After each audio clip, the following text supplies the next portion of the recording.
各位线上的朋友，大家早上好。在北京的话，如果说你是在其他地方，可能是下午好，或是在美国晚上好。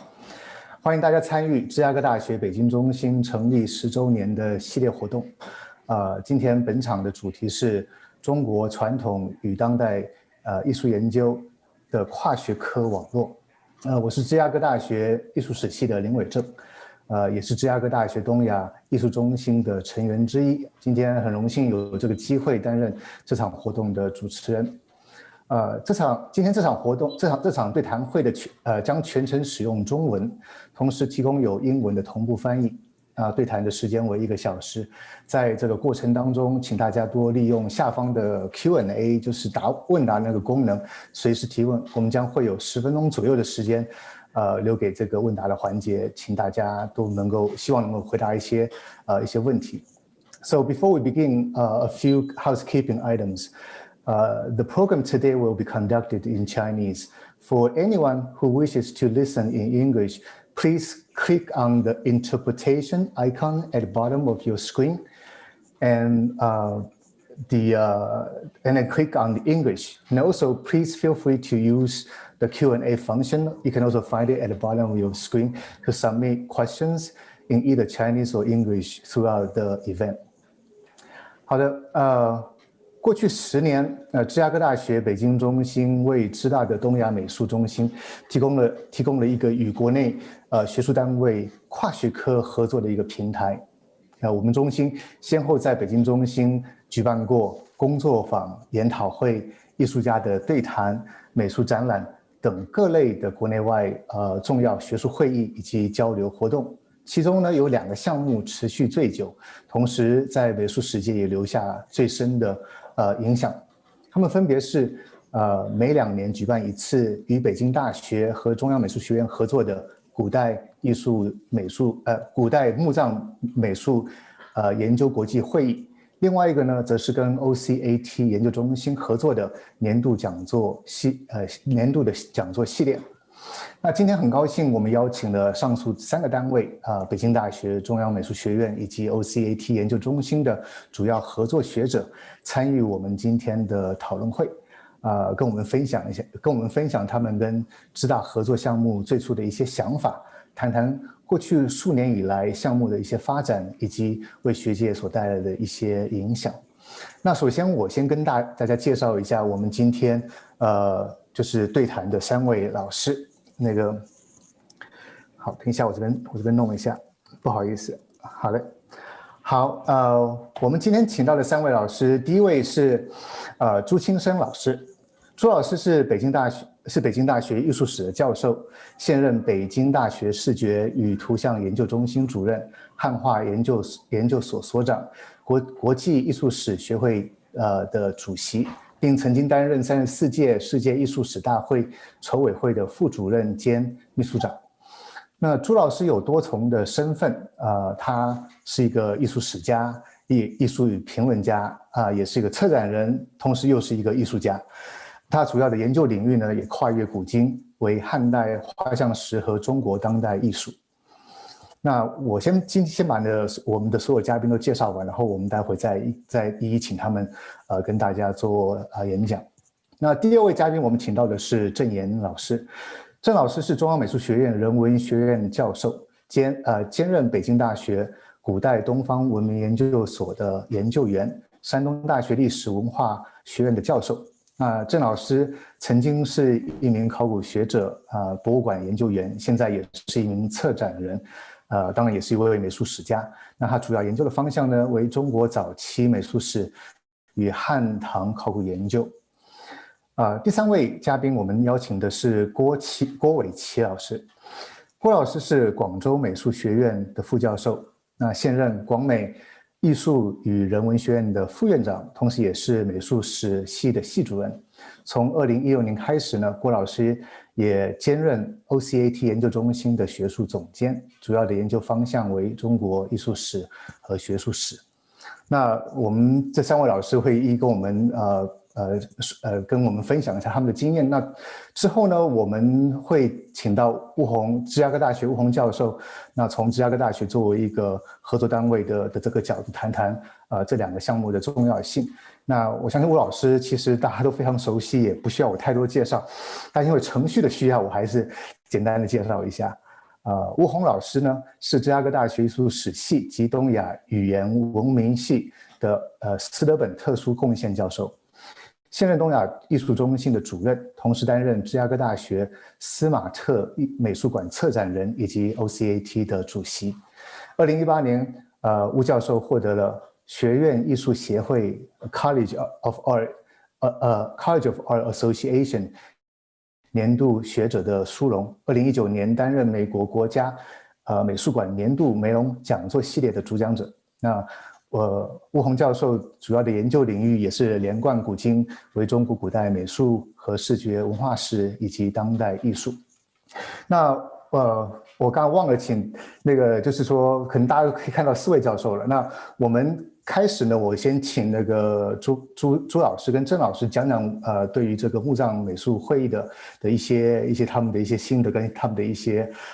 这些经验跟我们分享一下。那在开始之前呢，我们有准备了一点点就是很短的一个 PPT， 我们先放一下，把各界的我们的那个合影都放在里边。所以说 ，Can you run the PPT please？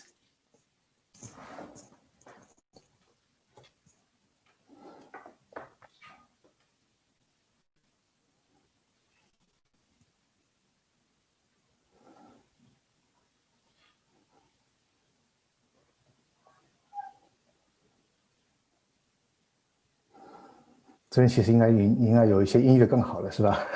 但是大家可以看到，就是每一届的合影跟它的时间是2年举办一次。我相信在国内的这个美术史界已经造成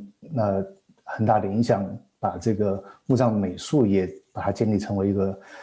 就是大家研究的学科。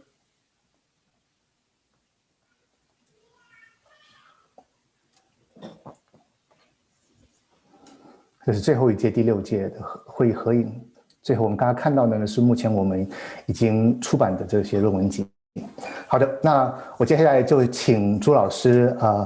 跟我们大家说一说他对于墓葬会议的一些看法跟想法。朱老师请。各位你们好，我非常高兴也有机会再一次的在这个时刻来跟大家介绍墓葬会议的情况。我参加这个墓葬会议一共是10年，参加了6次，每一次我都会在场，而且都会说话。在最后一次的时候，实际上我已经做过一个总结，就是我在参加这个会议的时候做了什么，得到了什么，等等。好，今天就芝加哥中心成立10周年的时刻，我们再来讨论这个问题，或者再来介绍这个问题啊。就显得更有一番意味。我自己主要的参加的初衷，实际上是巫宏老师和郑岩老师对我的邀请。因为第一次举办的时候，我并不是一个合作主办的单位的代表啊，只是一个受邀参加的一个学者。当时呢，我参加了以后，我就觉得这个会议啊。他一直秉持着2个方向，一个就是我们如何通过不同的文明，不同的一种角度来介入共同的问题。这个共同的问题就是我们如何通过这个器物和图像来解决我们的困惑，而墓葬正好是生与死之间的一个关键的时刻，按照巫宏老师的话来说，就是一个大限。而在大限的转折关头，我们所从中能够看到的，就不仅是一个具体的事物，而是说围绕着这个事物激烈交锋的一个观念、思想、世界观，以及不同的文化对于某一种问题所产生的不同的反应，从而造成冲突和回应。所以的话呢，一开始这个选题啊，它就很有意思。所以我们一开始参与的时候就觉得我们应该去多的参与。刚才林伟正老师说到，他说我在北京大学有很多的事情在做，其实说起来也就是2件事情。一件事情呢，是我们出于就是在中国，大家都知道中国它的艺术史的发展还是一个正在发展和兴盛的新学科。就是我们在做研究的时候呢，我们就是要找到一个研究的题目来对它进行研究，因为艺术史作为一个整体的概念，它实际上有着不同时候和不同观念的一些变化。最早的艺术史，大家可以说把这个对自己的文化和自己的这个历史上出现的艺术品都拿出来研究这个其实虽然我们今天也把它叫做艺术史，但是这个实际上是一个艺术品评，在中国很古老。但是呢，要说我们把这个学科变成一个科学，变成一门科学的话，那是很晚的事情。而我们中国把它作为一个学科来研究，也是很晚的事情。因此，我们要研究它的时刻，照理说应该是研究整个世界和整个人类的这个艺术的情况。但是事实上呢，我们每个人都经常要想做一个学者的话，他就只能从自己最熟悉的材料进入研究，才能使这个事情成为可能。所以大家就理解了，就是像我们在国内的学者，甚至我们有很多就是华裔的学者，他都是以自己最熟悉的材料和最能够方便进入问题的一个角度进入到问题的研究。好，这样一来的话呢，就是艺术史就变成了有一个原则指导之下的对于一些切实的材料的研究。那么我们在北京大学我所主持的汉画研究所呢，实际上并不是我自己非要去从事的专业，而是说我选择了这个题目作为我自己研究的方向。说起来事情真长，这个吴红老师比我是我的学长，他应该说他看着我从这个年轻的时候慢慢成长起来。因为我们这个汉画研究所到去年为止，也就是说到2020年为止，就是我们墓葬美术会议结束的后一天，就已经做了25年了。25年就是说我们做很多的工作它就是一个积累的工作。那么这既是一个美术史的工作的一个不得不选择的方向。我刚才说了，只有你自己对于这个材料和这个问题充分掌握以后才能进行研究。那么我们的工作呢，就是继续的整理材料，所以我们主要是在编这个汉画总录。所以编汉画总录，汉画都从墓葬里来的，所以进入到这个墓葬会议的参与好像就顺理成章。所以呢，这是我要说的，就是我们为什么会把艺术史看成是一个研究古代艺术的这个方面。这个或者是中国艺术的方面，这是事情的一个方面。第二个方面，大家也很清楚，中国其实已经有过一些重大的变化。我们今天能够坐在一起，是因为有这个变化的结果，就是我们说的改革开放。改革开放以后，中国出现了另外一种艺术，这种艺术就是在中国传统的艺术之上之外，在中国在新文化运动以后、五四运动以后或者洋务运动以来，吸收的西方的传统文化、学院艺术之外，出现了第3种艺术，我们今天叫它当代艺术。但是它开始的时候，在2000年之前的那个20年，它实际上一直叫现代艺术，或者叫探索性艺术，或者叫 avant-garde， 简单的说。那么这个艺术呢，一直是我们觉得伴随着中国的一种经济和政治的改革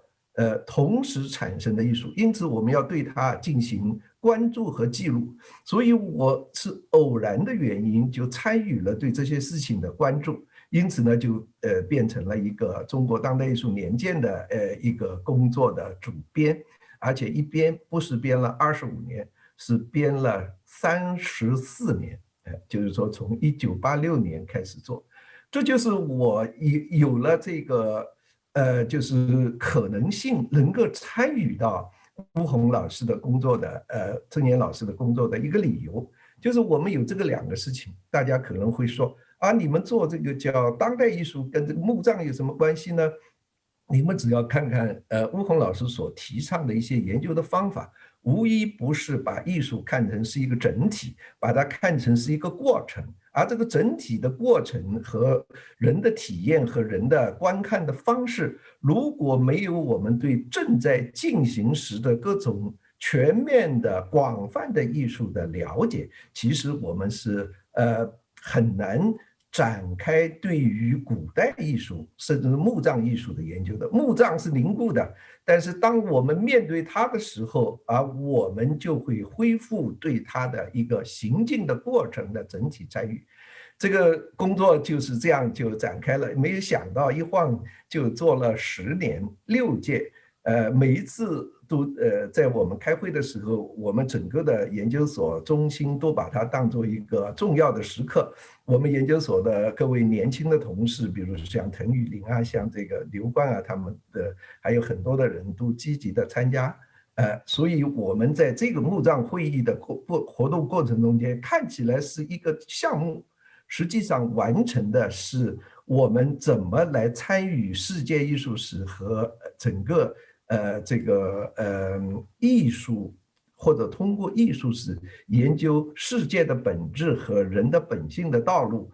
巫红老师做的这个选择，它既是切合中国的实际的，又是具有很强的开放性和很强的发展可能的一个方向。虽然今天我们来纪念这个会议的时候，这个会议已经暂告一段落，但是我想我们的合作，我们所开拓的方向将会在另外的层次和另外的方向上展开。我就讲我的体会到这里，谢谢大家。谢谢朱老师，谢谢朱老师把我们墓葬会把它放在一个更大的一个历史空间当中，一个框架当中，就是看到中国美术史怎么样子在过去的10年当中、15年、20年当中慢慢的发展起来。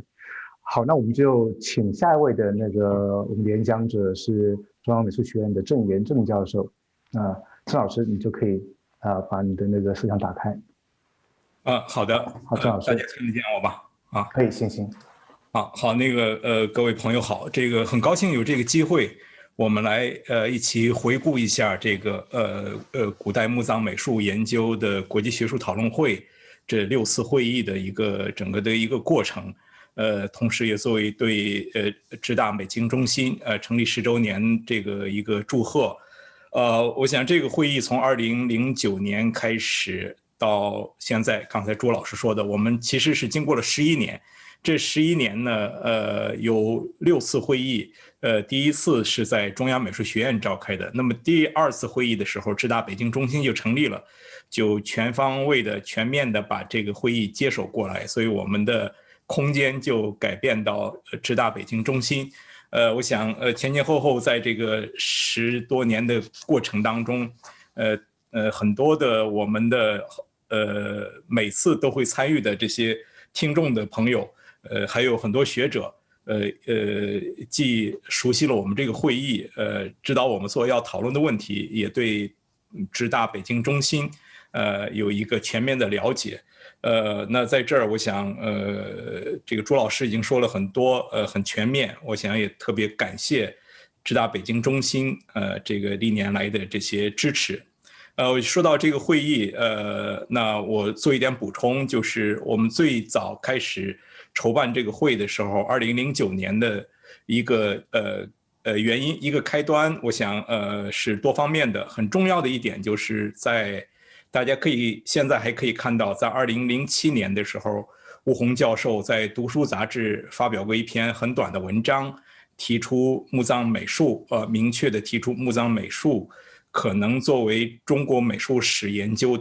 当中一个亚学科这样一个概念。所以我们当时的一个基本理念是在这样一篇文章，类似一个墓葬美术研究的一个小小的一个宣言，是吧？在这样的一个理念下开的第一次会议。当时的想法只是开1次会，但是我现在回忆想一下，当时就有400人听会。我们开幕式之后不得不更换一个更大的会场。所以看到这个很多学术界的朋友的热情，我们有跟朱老师一起商量，我们3个人就继续把这个会议发展下去。当时也没有想到一下子能办这么长时间，实际上现在回头想想，当中的收获是很大的。我想每个人可能有每个人的不同的体验。我从我的角度讲，第一个，我想这个会议呢体现了一种这个跨学科的一种意识。那当然这个看上去字面上似乎有点矛盾，是吧？这个我刚才说到吴宏老师在2007年谈到那个概念，一个亚学科，好像是就是还是比较强调学科一个定位，或者是重新划定一个新的范围吧。大家会有这么一种错觉。一开始的时候也有很多的朋友会提问，但是慢慢的在发展的过程当中，我们会看到其实大家不是在一个封闭的一个传统的一个学科的概念上来进行工作。正好相反，确实是一个跨学科的一个意识。我们可以看到这些年来参加会议的学者的一个构成就非常清楚。既有美术史家，也有考古学家、历史学家，方方面面的人都非常多。我想至少从我这个角度来看，这个会议起到的一个非常重要的作用，是把这些原来相关的但是交流并不是非常充分的学科拉到了一起。我们的听众呢，当然也包含了各个范围的各个背景的这样的一些学者和学生。所以慢慢的你会觉得这个整个的这个会议实际上不是用某些学科来划分的。就像刚才我们那个短片一开始的时候，有位教授用的一个词，我觉得很有意思。他说我们实际上是问题驱动，而不是学科驱动。这当然是这当然是这个支大北京中心的一个基本理念。我想我们这个会议跟这种理念也是完全切合在一起，就是它是由这个墓葬所提出的这个一些新问题来带动我们的研究。所以在这里边我们就会看到它所能够呈现出的丰富性远远大于我们开始的想象。就是这些日新月异的新材料推动了我们的这种，或者鼓励了我们的向前探索的这种勇气。我还记得从第一次会议开始，我们不断的会在每次会议上有意识的每次邀请一位在考古发掘第一线的学者就他新发现的一个非常重要的材料在这个材料正式发表之前，先在我们会议上做一个介绍。所以这个新的材料在里边起到一个非常强烈的一个推动作用。这些新材料呢，往往会突破我们原有的一些概念。也就是说，我们面对一些新材料，固有的概念和固有的方法，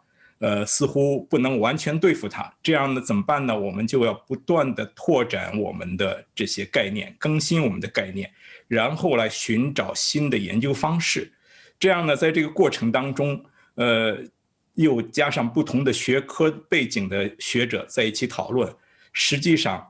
我们把原来的艺术史，中国艺术史的边界就大大的扩展了。我想这是我有一个非常强烈的一个印象。那么第二个印象呢，我觉得是一个就是这个会议体现出的一种叫开放性。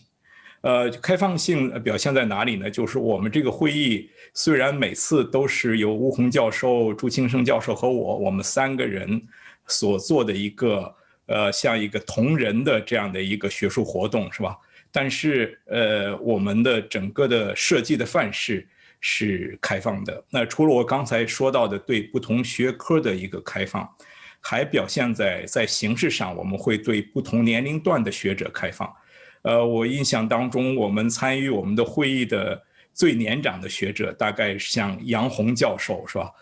像这个Jessica Rawson 教授，有他们这些早已经功成名就的，在国际范围内有相当大的影响的学者参加。同时呢，我们每次会议都还会有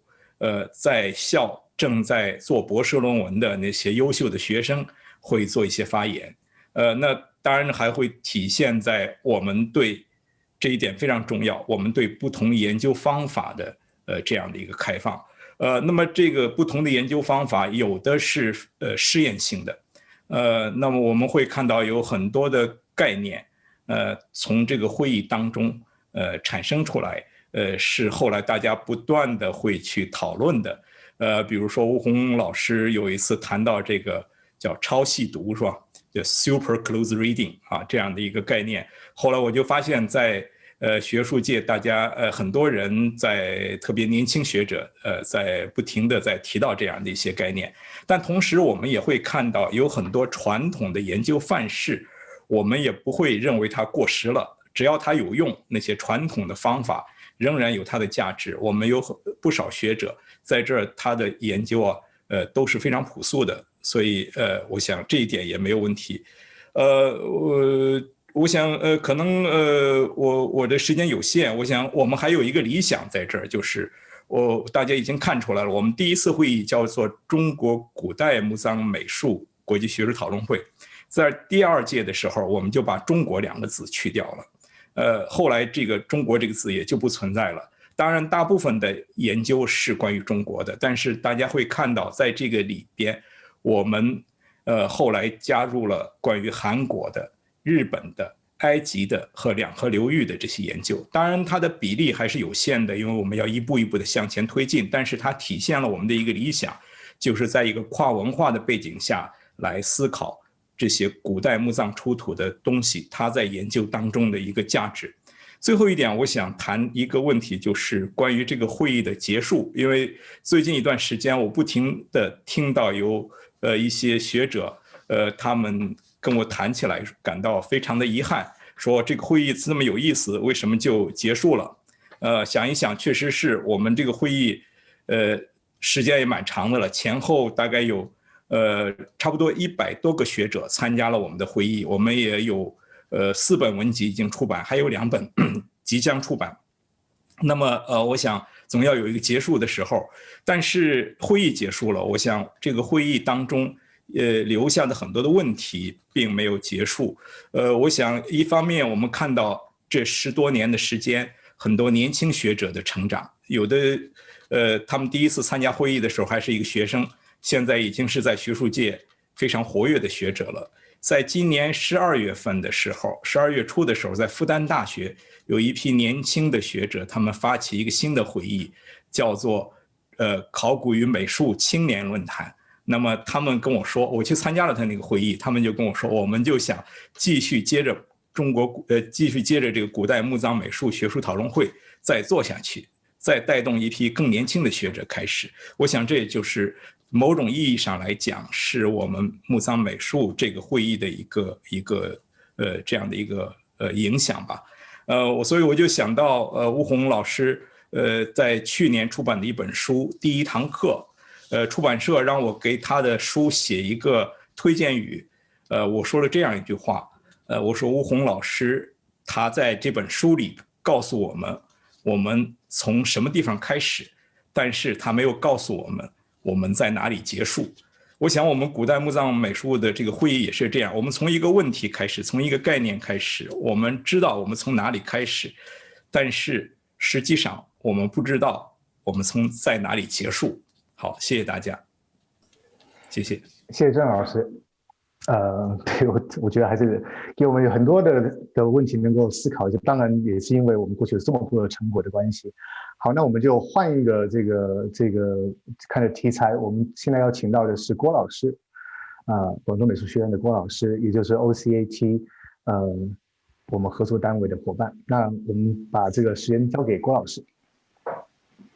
谢谢大家，谢谢林老师。首先我要借这个机会感谢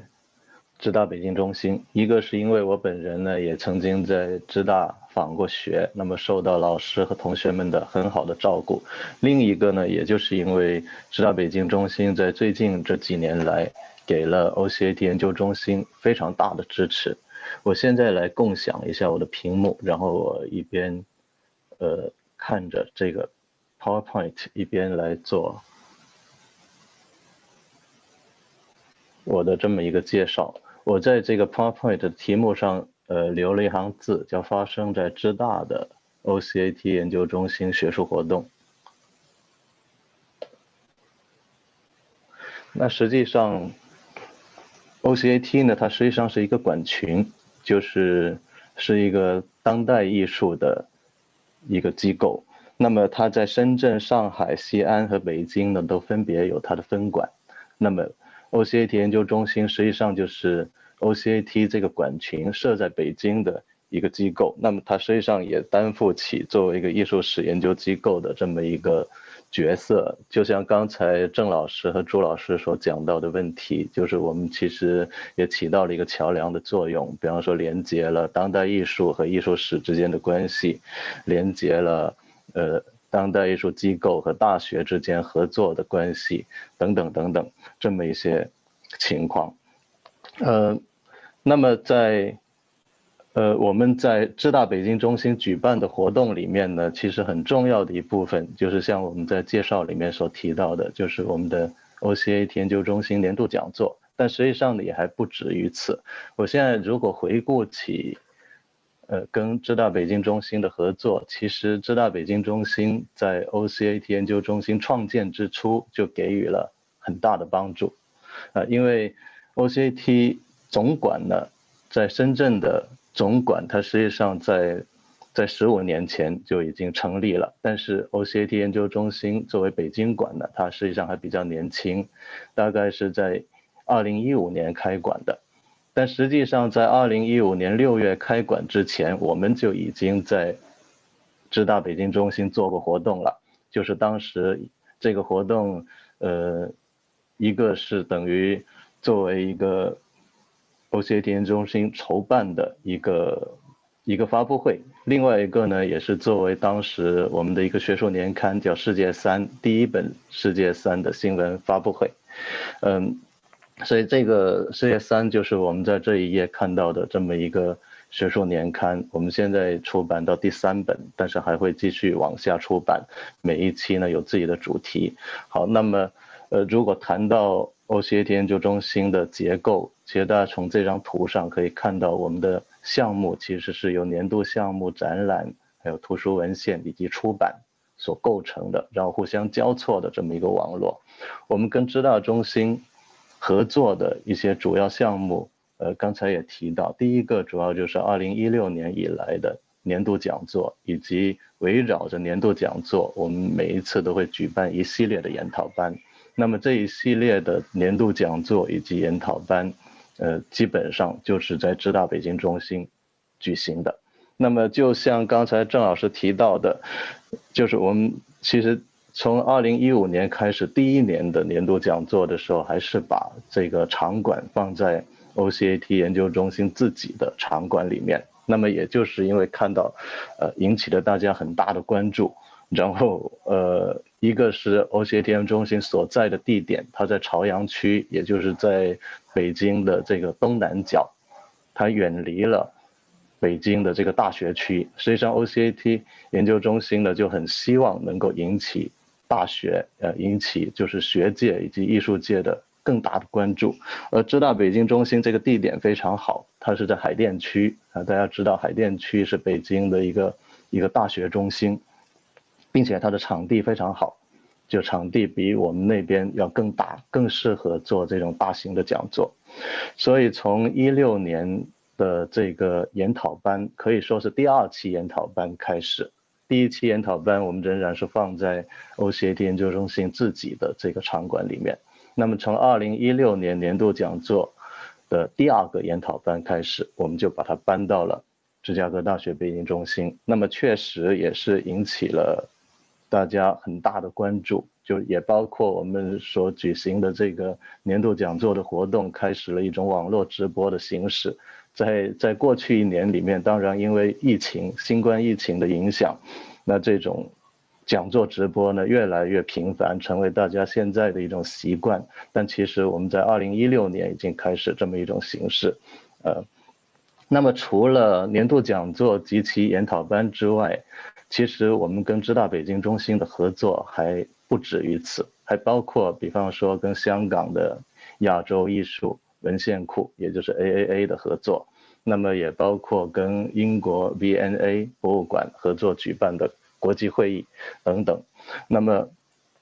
我们来快速的看一下就是我们举办过的一些活动吧，因为时间有限，我可能就很难展开。像我们现在从2015年到现在已经进行到今年，等于已经有6个年度学者做过他的演讲。我们对这个年度学者的要求其实很高的，其实就是希望他们能够在中国在北京产生新知识。那么也给大家做一个预告，就北京时间今天晚上开始，我们就要开始我们的第6位年度学者的演讲。好，那么在往届的年度活动里面，我们看到在2015年于贝尔曼的讲座实际上还是在 OCAT 研究中心自己的场馆。那么从2016年，也就是巫红先生的这个年度讲座，我们就搬到了浙大北京中心。然后之后呢，分别有 Yas Elsner， 有 WJT Mitchell， 有 Craig Kronos， 还有我们今年邀请的年度学者 Dario Gamboni， 也就是北京时间今天晚上要举行的年度讲座。那么给大家看一下我们进行年度讲座和研讨班的一些活动现场的照片。我在这就很难很具体的对他们进行详细的介绍了。但是想提到的一点就是在浙大北京中心举办过的这些活动，实际上对我们后续的一些工作其实都具有很大的启发意义，或者说起到了很重要的连接作用。比方说我们跟英国伦敦 V&A 合作的这个变化的前沿图像志文献库的过去与现在，实际上就影响了我们到现在为止的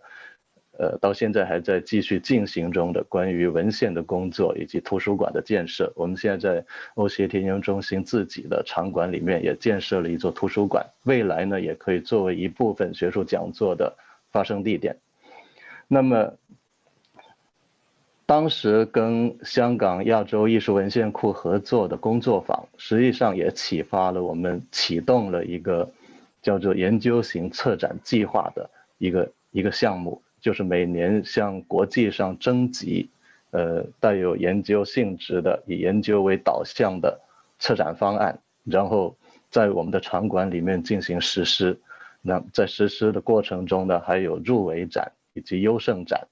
这每年2个固定的展览。那么到现在呢，我们已经把这个研究型策展计划进行了3年正在继续往下发展。所以现在在我们的场馆里面也有一个2020年的这个优胜展正在展出，也欢迎大家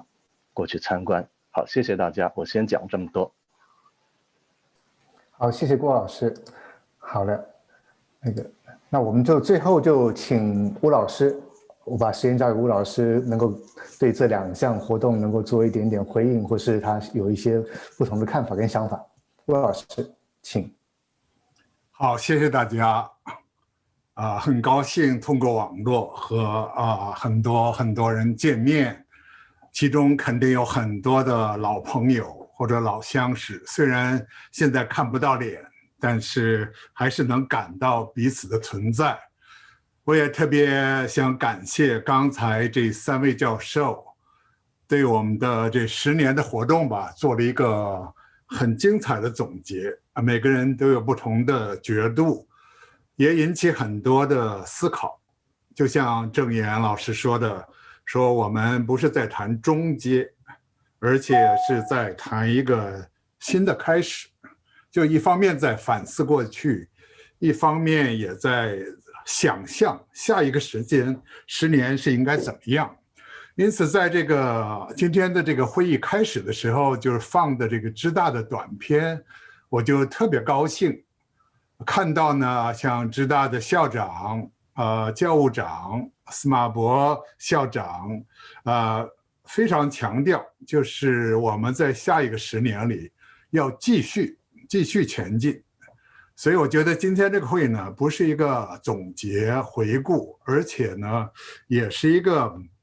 对将来的一个展望。我觉得这个对我来说就变得更有意义了。但是现在我们在这里谈的呢，还是基本上对以前的一些工作呢，做一个比较简短的反思。我觉得10年呢，在学术史上确实可以做一个简短的回顾，最近的10年。特别是在当代这个世界发展如此之快的情况下，它1年中就可以产生很多变化，所以10年持续进行这些工作，它一定是会产生一些个知识上或者思想上的一些个值得考虑的东西。所以我觉得今天这个小型的一个会议吧，也可以说一个小型的一个切磋、交换意见，对以往的做的一些事情做一些个反思。当然不是所有的都非常成功，我们今天谈的主要谈好的方面，有一些方面呢，当然也还是值得反思、取得经验。我觉得从艺术史这个学科的角度来看呢，在以往这个10年的，它有一个很飞速的发展。在这个世界上看，有一个很飞速的发展，就这个艺术史这门学科的内涵、方法论和里面的一些个问题，都改变非常大。这个改变呢，在我的这个，因为我在美国教学也在世界上跑来跑去尤其感到深刻一点呢，就是在中国的发展是最快的，不但是最快的，而且是它产生一种爆破性，在资料上，在这个新的交流的方式上，出版物上，都产生了很多爆破性的发展。所以这是当然和中国这个整个的经济的发展，整个的在全球的影响是有关系的。就是拿艺术史来说呢，这是一个非常不寻常的10年。所以这个10年里呢，我想呢，我们这个浙大北京中心和这一系列的合作，正好也是这个发展的一部分嘛，可以在学术史上可以是一部分。我觉得这种发展呢，再细一点看呢，是怎么回事呢？我觉得这个我们在这个浙大北京中心想做的事情呢，并不是想简单的把这个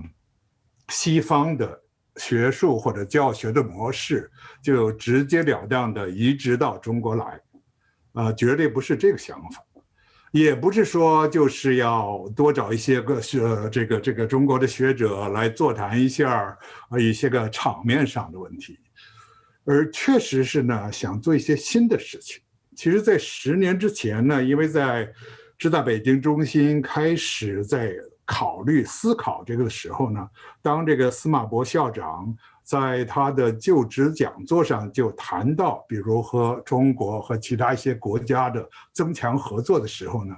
在当时还是一个问题，就是今天我们看到浙大北京中心我们做了很多事情，但是当时是一个问题，因为这样的中心呢，其实当时还是不存在的。当时已经有一些中心，但是一般是在校园之内，是吧？这个活动呢，基本上是在某个大学之内在一个特殊的楼里，所以它的公众性和这个整个学术界的交流还是比较有限的。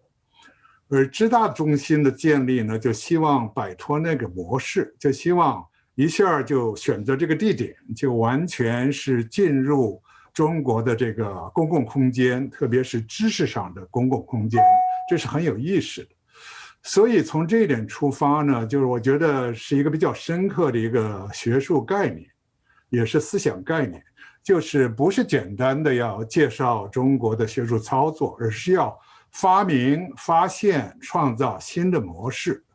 所以呢，从一开始就带有非常强的试验性。熟悉我的著作的这些个同学们可能会对这个词比较熟悉，就是我总愿意谈试验性，不管是当代艺术或者是学术生产，试验性是非常重要的，因为它是一个对将来可能的模式的一种试验。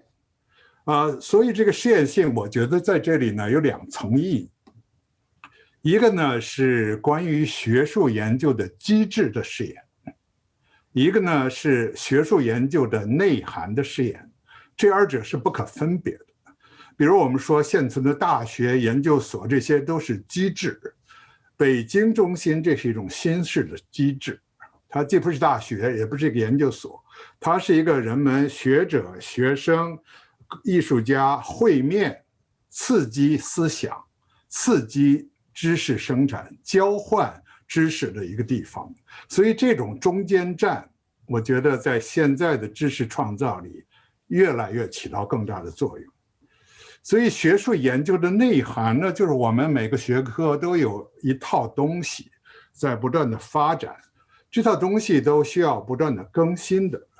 所以这种知道北京中心的这种特殊的机制，是不是能够帮助刺激这种更新，我觉得是我们要思考的一个问题。当时大家谈起来吧，也是一个很自觉的问题。比如说刚才谈的这2个项目，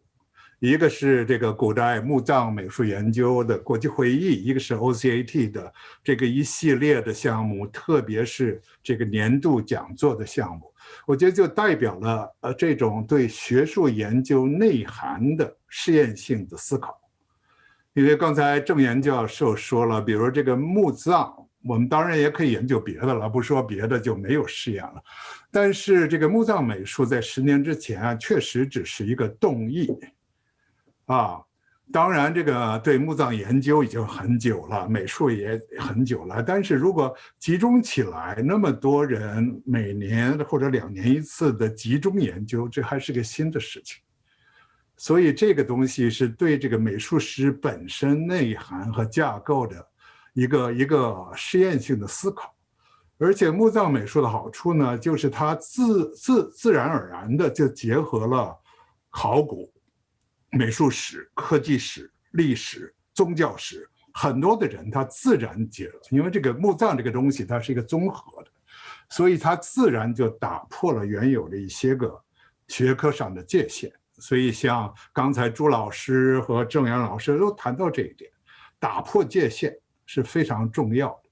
所以这个我觉得这一些会议呢，就是刚才谈到这个5次会议，这个6本书，我觉得结合了很多的学科，它有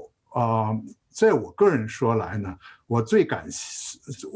觉得我最高兴的就是对这一系列的会议啊，这个墓葬会议啊，它就有我觉得有3个特点，就是你进入这个会议啊，你不分机构。不管是你芝加哥的，还是东京大学的，还是伦敦大学的，还是清华北大的，不分了，这大家都是一个对这个新的问题谈问题、想问题，这是一点。第2个呢，不分资历，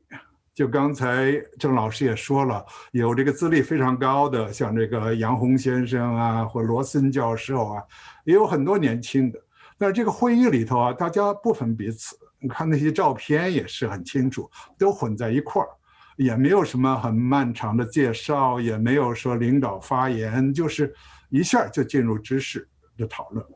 第3个呢，我就是谈到这种就是自由的讨论、自由的探讨，很多的交锋，但是都是善意的，很多的每个发言以后有很多的这些问题，但是都是探讨性。不是说要给你设一个什么就让你下不来台或者挑战，没有这种东西。所以我觉得它是自然而然形成的，就是这个10年中呢，就是自然而形成了这么一种学术空气，我觉得是非常宝贵的。当然，我觉得也是我们会记住下来的。这个关于这个 OCAT 的年度讲座呢，我觉得一个非常重要的呢，它就是很有意识的呢，一个是把美术史、艺术批评、艺术理论和展览结合起来。因为这几方面呢，在当代艺术中呢，往往是分开的，甚至有些个辩论，比如什么是美术史，什么是艺术批评，好像这两个东西不能在一起，或者理论和历史不能在一起。OCAT 呢，就希望把这些个完全融化，而通过这些个很高程度的这些个讲演人，他们都代表了不同形式的融合。比如我们知大来的这个米切尔教授，他本人就代表了这种在美术史、艺术批评、艺术理论的这种融合，而且在北京还做了一个会议，做了一个展览。而且还有一点呢，我觉得这一类的这一系列会议我也谈过很多次，就是希望能够把北京之大北京中心和 OCAT 中心作为一种知识生产的基地，不是作为一个移植和翻译的基地，而是这些人要拿北京和中国作为知识生产的原生地，因为请他来要给他很多时间，很多的讨论，做一个原生的项目，他自然会考虑中国的读者、中国的学者、中国的对应人，所以就把这个中国和北京作为知识思考的原生地，这个和原来的翻译是不一样的。我觉得这个更代表了将来知识发展的一种新的面貌。最后呢，我就想说，就是我们刚才说的这么多事情呢，就是后面有很多人的支持。我特别想表示这个感谢的呢，就是这个主要这3个单位吧，北大、美院还有知大中心的团队，就是做了非常大的贡献。因为不是我们3个人，这个后面从组织到宣传到甚至筹集资金，甚至出版，有一系列工作，就是很多的年轻人、很多的志愿者、很多的职员都参与了这些工作。我觉得他们都是为我们做了极大的贡献。好，我就说在这儿，谢谢大家。好，谢谢吴老师。那我们是不是最后请那个各位老师能够打开您的那个图像，那个摄像头。我们本来是希望说能够有一些问题，但也有了一些问题，可是因为时间的关系，我们可能没有办法一一回答。但是有一个问题，可能吴老师可以就现在回答，就是说，我们今天所谈到2个项目，其实都是过去的项目，当然就是 OCAT 还在持续进行当中。那我们是打算是不是要把这个当作是一个传统继续延续下去呢？或是我们有一些新的合作项目，我们现在在展开当中？对，我可以回答一下，就是和 OCAT 的这个合作还在继续进行，没有问题。和这个古代墓葬美术研究会议呢，就是刚才2位老师都说了，就是现在告一段落。一个原因呢，就是已经做了11年了，就什么事情我是强调试验性，这个试验性的阶段可能已经达到目的了，所以我们在想呢，有什么新的领域，我们可以更有一些个试验性的这种挑战，或者更能利用这个地点达到一些个新的东西。我们还在这个商讨之中，我们很希望把这种合作呢继续下去。好的，因为时间的关系，我们可能也没办法再多谈了。还有一个问题比较大一点点，就很抱歉，我们可能没办法谈。当然，就是说我最后也作为一个芝加哥大学东亚美术中心的一员，也就是补充一下，我相信我们现在就是还在慢慢继续在开展不同的方式，不同研究美术史的方法，或是说从不同的媒介来看，就比如说我们一直在做的3维扫描，怎么样子透过3维扫描能够做到对于这种原始这个语境的复原等等之类的东西，也希望能够继续跟各位老师能够继续合作，然后也能够在不断的在芝大中心在芝大的北京中心当中，对国内的这些学界有更多的影响。好的，那我们今天的时间就差不多了，所以说就再一次的谢谢四位老师今天跟我们分享你们过去的经验，谢谢你们。然后呢，同时也要谢谢北京中心，然后祝贺中心10周年快乐。然后感谢大家今天的收看，然后我们期待我们下一个活动是下周3，就在北京时间1月20号早上9点，也就是芝加哥的下午。芝加哥下周2的晚上7点钟，我们下一个对谈是有关于中国医学多样性的对话，我们希望能够再看到大家，谢谢大家，谢谢。好，谢谢，再见。